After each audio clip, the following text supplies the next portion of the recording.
Spiderman एक ऐसा super hero था जिसके सारे चहीते थे, बच्चे बूढ़े बड़े सब।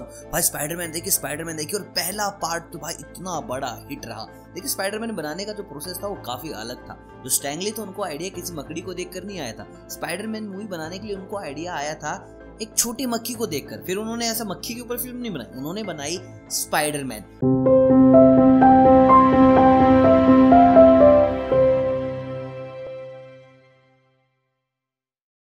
पहला पार्ट सुपर डुपर हिट, दूसरा पार्ट भाई उन्होंने तो आग लगा दी थी। हर तरीके से स्पाइडरमैन छा रहा था, सुपरमैन का जाम कम हो गया था, बैटमैन खत्म होने लगा था।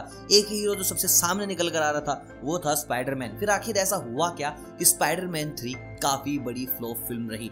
वो उतनी कमाई नहीं कर पाई जितनी की बाकी मूवीज ने कमाई करी। साथ ही साथ भाई इन दोनों के बीच कन्फ्लिक्ट आ गई मूवी को लेकर, और भाई जो एक कैरेक्टर था टोबी का वो खत्म ही कर दिया गया। तो चलिए करते हैं पर्दाफाश स्पाइडरमैन 3 से। और सबसे पहली चीज मैं आपको बता दूं भाई, बहुत प्यारी मूवी स्पाइडरमैन 1, 2, 3। मेरे को देखो यार 3 भी पर्सनली इतनी खराब नहीं लगी, बट स्टडी किया जबकि बाकी देशों में क्यों फ्लॉप हुई, इंडिया में लोगों ने ज्यादा क्यों नहीं सराहा, उसका रीजन देखो ये निकल के आया। सबसे पहली चीज भाई मूवी को काफी ज्यादा लेट किया गया। सोनी और मार्वल के बीच घमासान युद्ध चल रहा था, क्योंकि भाई मार्वल चाह रहा था कि जो हम चाहते हैं वो चेंजेस होने चाहिए मूवी के अंदर, क्योंकि मार्वल अपनी शर्तों पे काम करता है। अब देखिए बैक टू बैक जो स्पाइडरमैन की मूवीज देख रही है, क्यों देख रहे हैं? क्योंकि मार्वल और सोनी के बीच कॉन्ट्रैक्ट हुआ है, 2 साल के अंदर कुछ ना कुछ स्पाइडरमैन से रिलेटेड आना ही आना चाहिए। आप वेब सीरीज ला रहे हो, आप मूवी ला रहे हो, आप एनिमेशन लेके आ रहे हो, आप कॉमिक्स लेके आ रहे हो, हमें स्पाइडरमैन से रिलेटेड कुछ ना कुछ चाहिए। तभी ना बैक टू बैक आप चीजें देख रहे हैं, कभी एनिमेशन में देख रहे स्पाइडरमैन, कभी मूवीज आ जा रही हैं, तो ये उस कॉन्ट्रैक्ट का नतीजा है। उससे पहले ये कॉन्ट्रैक्ट था नहीं। अब दूसरी चीज मैं आपको बता दूं कि भाई स्पाइडरमैन 3 को ना ओवरलोड कर दिया। मार्वल चाह रहा था कि उनके कुछ सुपर हीरो इंप्लीमेंट किए जाएं, और सोनी चाह रहा था कि उनके कुछ सुपर हीरो इंप्लीमेंट किए जाएं। आपको शायद नहीं पता, लेकिन आप स्पाइडरमैन 3 में मोरबियस को भी देखते, लेकिन भाई हाथ जोड़ लिए मार्वल वालों ने कि भाई बहुत सुपर हीरो हो गए। उधर से सोनी ने हाथ जोड़ लिए कि भाई अब तुम कोई सुपर हीरो और नहीं दोगे। यानी कि वेनम स्पाइडरमैन 3 में था कि नहीं था? था जी, जरूर था। उसके बाद दूसरी कोई चीज सैंडमैन भाई था कि नहीं था? था।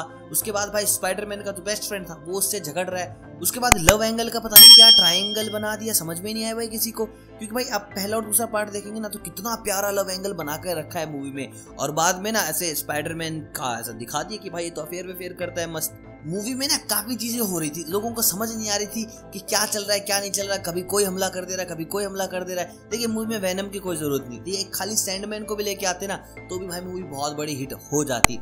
मतलब कि उन्होंने क्या किया, सारा का सारा असला उठाया और स्पाइडरमैन 3 में डाल दिया कि भाई ये मूवी बहुत बड़ी हिट हो जाएगी। लेकिन ओवरलोडिंग के कारण ये मूवी हो गई फ्लॉप। 4-5 अलग अलग एंगल, फिर स्पाइडरमैन की 2-2 कॉस्ट्यूम, कभी उसको खराब दिखा रहे हैं, कभी उसको अच्छा दिखा रहे हैं। लोगों को समझ में नहीं आने दी मूवी। और उसके बाद क्या हुआ, मूवी अचानक से खत्म हो गई, सब कुछ अचानक से ठीक हो गया। तो ये चीजें ना लोगों को ज्यादा अच्छी लगी नहीं।